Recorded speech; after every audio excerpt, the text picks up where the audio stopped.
Шоқан Уәлиханов атындағы мектеп гимназиясының 2-ші Б сынып оқушысы Күмісбек Альтаев, Мағжан Жұмабаев. Тақырыбы «Мен жастарға сенем». Арыстандай айбатты, жолбарыстай қайратты, қырандай күшті қанатты. Мен жастарға сенем.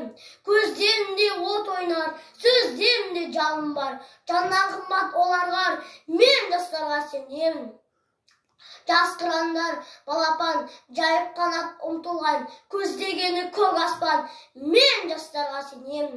Жұмсақ мінез жібектер, сүттей таза жүректер, қасиетті тілектер. Мен жастарға сенем. Тау суындай гүрілдер, айбында алаш елімдер, алтын арқа жерімдер. Мен жастарға сенем. Қажуы барма тұлпарға, тауы барма сұңғарға, иман күшті оларда. Мен жастарға сенем. Алаш айбынды ұраны, қасиетті құраны, алаштың олар құрбаны. Мен жастарға сенем. Мен сенемін жастарға, алаш атын аспанға, шығарар олар бір таңда. Мен жастарға сенем.